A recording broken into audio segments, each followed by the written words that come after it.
the Supreme Court decision presupposes the existence of a particular fact, which is that there is a High Court decision. Now, to appreciate where the Supreme Court came from, whether you subscribe to the minority view or the majority view, you would have to interrogate the High Court decision.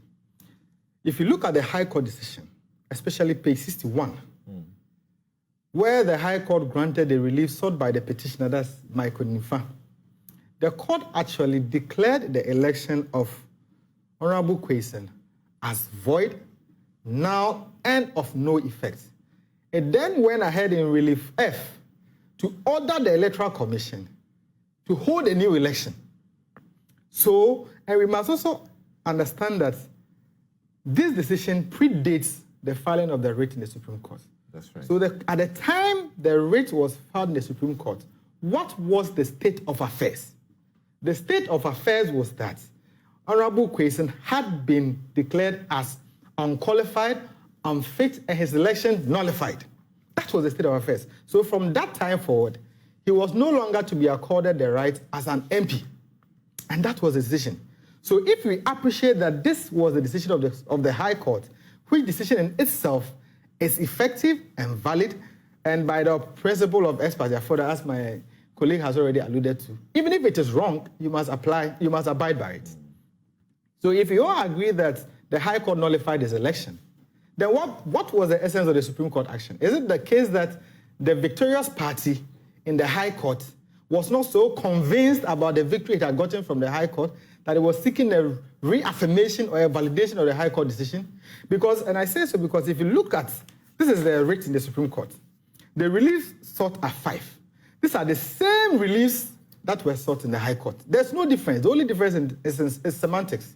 So if the High Court actually has given all of this to you... But as we understand, yes, in the Supreme Court, they are seeking interpretation of Article 94, Clause 2A. Exactly. Whether or not he had owed allegiance to a country other than Ghana. Perfect. Before he filed his nomination and throughout the process.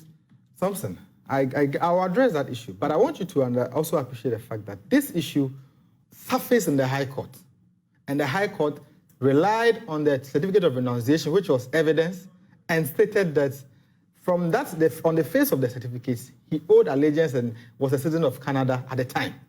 But that notwithstanding, I'm making this point to drive home the fact that at the time when they came to the Supreme Court, the man was not an MP. So there was nothing, so restraining him from doing that is, in my view, a bit of a stretch. Because if there is a substantive decision which says that you are not an MP, then what are we restraining you from?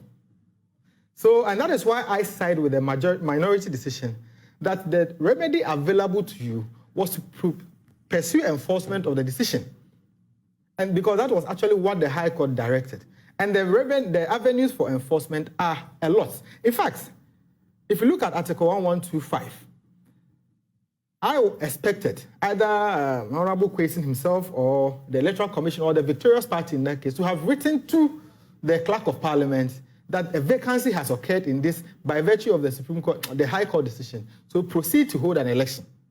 And if the plaintiff in that case felt that that is not the position, then he could have actually appealed or gone to the Supreme Court to seek to stop them.